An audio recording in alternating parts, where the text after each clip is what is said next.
হরে কৃষ্ণ। রাধে রাধে বন্ধুরা, সুপ্রভাত। আপনারা সবাই কেমন আছেন? আশা করছি সবাই ভালো আছেন রাধা মাধবের কৃপায়।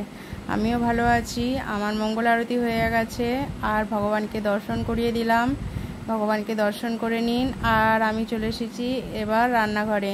তো এদিকে রান্নাবান্না বসিয়ে দিয়েছি।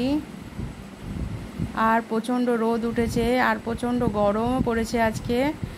আর এই যে জামা কাপড় সব মেলে দেওয়া আসা হয়েছে, হাফ ভেজা হাফ শুকনো মতো ছিল, সেইগুলোই মেলে দিয়ে এসেছি। তো শুকিয়ে যাবে 1 ঘন্টা খানিক, এরকম রোদ হলেই শুকিয়ে যাবে।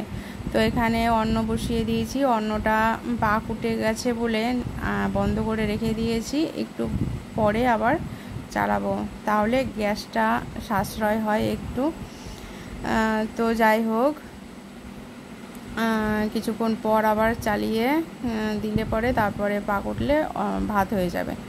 তো এখন একটু বন্ধ করা আছে।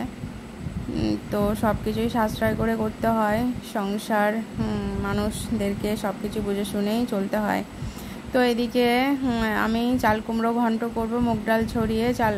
মুগ ডালটা ভেজে ধুয়ে ভেজে তেল ছাড়া ধুয়ে নিয়েছি প্রথমে, ধুয়ে তারপরে কড়াইয়ে ভেজে হালকা, তারপরে ভাতের হাঁড়ির ঢাকনার ওপরে রেখে দিয়েছি। ও ঝরঝরা হয়ে গেছে।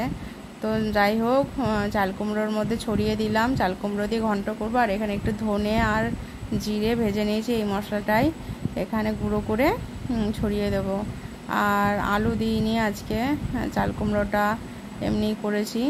আর যেহেতু একটা বড় সড়ো তরকারি হচ্ছে, সোয়াবিনের রসা, তো অত আর লাগবে না বেশি, এতেই এনাফ, হয়েও অনেক। তো যাই হোক, এখানে জিরে আর হিং ফোড়ন দিয়েছি, দিয়ে এই যে আলুগুলো কড়াইয়ে তুলে দিয়েছি। তারপরে লবণ হলুদ দিয়ে ভেজে নিচ্ছি, বেশ লাল লাল করে এই যে ভেজে নিয়েছি। আর এখানে আদা আর কাঁচা লঙ্কা বাটা দিয়েছি, এবার হলুদ দিয়ে দিলাম, লবণ দিয়ে দিলাম পরিমাণ মতো। এবার ভালো করে কষিয়ে, আর অল্প তেলে যেহেতু করছি, এর জন্য সোয়াবিনটাকে আগে ভেজে রাখিনি, সোয়াবিনটাকে একসাথে কষিয়ে নিচ্ছি। এরকমভাবে করলে অল্প তেলে হয়ে যায়। আর এই সোয়াবিন তো রান্না করলে জানেনই আপনারা, অনেকটাই তেল লাগে। তো কম তেলে এইভাবে রান্না করলে মানে সুস্বাদুও হয় আর তেলটাও কম লাগে। তো এইভাবেই রান্নাটা করে নেবো আজকে। আর একটু রস রাখবো। আর এই দুটোই রান্নাবান্না। সকালবেলার ভোগ হয়ে গেছে, আর এইদিকে প্রসাদ পাওয়া হয়ে গেছে। আর অনেক কাজকর্ম ছিল এই যে রান্নাঘরে, এগুলো সব করতে হতো। তো আমি ক্লিন করে নিয়েছি, নিজেও ফ্রেশ হয়ে এই যে দুপুরবেলা রাঁধতে চলে এসেছি। আর দুপুরবেলা সকালে তো তরকারি আছে, আর দুপুরবেলা ভগবানকে একটুখানি ছোলার ডাল আর অন্ন করে দেবো, আতপ চালের অন্ন। আর অন্ন একদম অল্প কটা বসিয়েছি, হাফ কোটো চালের অন্ন, ওই 150-200 গ্রাম মতো চালের অন্ন বসিয়েছি। তো যাই হোক, আর এদিকে ছোলার ডালটা সেদ্ধ করে নিয়েছি। ছোলার ডালটা এমনভাবে সেদ্ধ করতে হবে যাতে সেদ্ধ হবে অথচ গলে যাবে না, এরকমভাবে সেদ্ধ করে নিয়েছি আমি। পারফেক্ট সেদ্ধ হয়েছে। সামান্য একটু লবণ দিয়ে সেদ্ধ করেছিলাম, জলটাকে আলাদা রেখে দিয়েছি। ডাল সেদ্ধ করারই জল ওটাই আমি ইউজ করব ডালে। আর এই যে হিং ফোড়ন দিয়েছি, আর গোটা গরম মশলা ফোড়ন দিয়েছি। আর তারপরে আলু দিয়ে করছি আজকে। আলুটা ভেজে নিয়েছি, ছোট ছোট ডুমো ডুমো করে আলু দিয়েছিলাম, আলুটাকে ভেজে নিয়েছি। আর তারপরে লবণ হলুদ আর জিরে গুঁড়ো ধনে গুঁড়ো অল্প অল্প করে দিয়ে পরিমাণ মতো ভালো করে কষিয়ে নিয়েছি। আর ওদিকে আদা কাঁচা লঙ্কা বাটাও দিয়েছিলাম, দিয়ে কষিয়ে নিয়ে ভালো করে ডালটাকে তুলে দিয়েছি। তারপর ভালো করে ফুটিয়ে একটু গরম মশলা দিয়ে নামিয়ে নিয়েছি, ব্যাস। তো যাই হোক, ওদিকে ভগবানের ভোগ হয়ে গেছে আর প্রসাদ পাওয়া।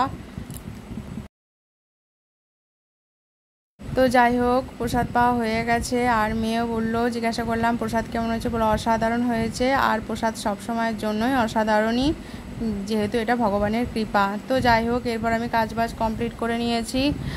তারপর যেটুকু কাজকর্ম ছিল তারপর ক্লিন করে নিয়েছি। তারপরে যে রান্নাঘরে দরজা দিয়ে রাখলাম।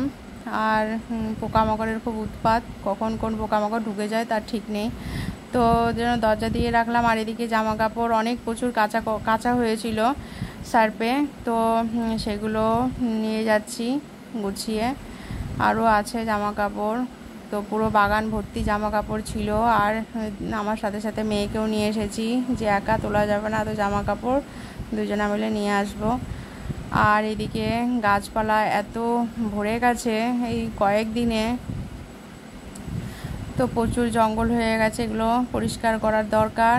তো লোক পাওয়া যাচ্ছে না, লোক পেলেই পরিষ্কার করাবো জঙ্গল। তো এই জঙ্গল থাকলে পোকামাকড়ের ভীষণ উৎপাত হয়। আর এত রোদ দিয়েছে, জামা কাপড় সবই শুকিয়ে গেছে, এগুলোকে পরে সময় করে ভাঁজ করেও নিতে হবে। তো মেয়েকে কিছুটা দিয়ে দিলাম আর আমি কিছুটা নিয়ে গেলাম। তো মেয়ে কিছুটা নিয়ে চলে এসেছে আর আমি পরে ওগুলো আনবো। তো মেয়ে আমার আগে চলে এসেছে, ওই যে আমারও তোলা হয়ে গেছে, আমি চলে এসেছি। এবারে এসে আমি বসে গেছি জব করতে। আর চুলটাকে একটু ওপর করে নিয়েছি, নিচের চুলগুলো প্রচণ্ড ভিজা। তো যাই হোক, এইভাবেই সারাদিনের সেবার মধ্যে দিয়ে দিন কেটে যায় আনন্দে। আর এদিকে রাতের বেলা একটু রুটি করে নেব আর ভগবানকে একটু দুধ জাল দিয়ে দেব। দুধ আর রুটি, দুধের মধ্যে একটু মিছরি দিয়ে ভগবানকে সেবা দিয়ে দেব রাতে। তো ভগবানের ভোগ রান্না হয়ে গেছে আর আমি একটু ফ্রেশ হব। তো আগে রান্নাঘরটা ক্লিন করে নিচ্ছি, এবার ক্লিন করে নিজে ফ্রেশ হয়ে তারপরে ভগবানকে ভোগ দিয়ে দেবো। তো এখন 7টা মতো বাজে আর এরপরে আমি ভগবানকে ভোগ দিয়ে দেবো। তারপর ভোগ দিয়ে ভগবানকে শয়ন আরতি করে শয়ন দিয়ে দেবো, তারপরে আমরা প্রসাদ পেয়ে নেব। তো আজকেই লাস্ট দিন ভগবানকে দুধ সেবা দেওয়া হয়ে গেল। তো এরপর থেকে 1 মাস আর দুধ ভগবানকে দেয়া মানে 1 মাস দুধ পাওয়া যাবে না। তো এবার থেকে দই বন্ধ ছিল, তো দই পাওয়া স্টার্ট হয়ে যাবে। তো এই যে ভগবানের ভোগ হয়ে গেছে আর ভগবানকে সেবা দিয়ে দিয়েছি, আপনারা দর্শন করুন।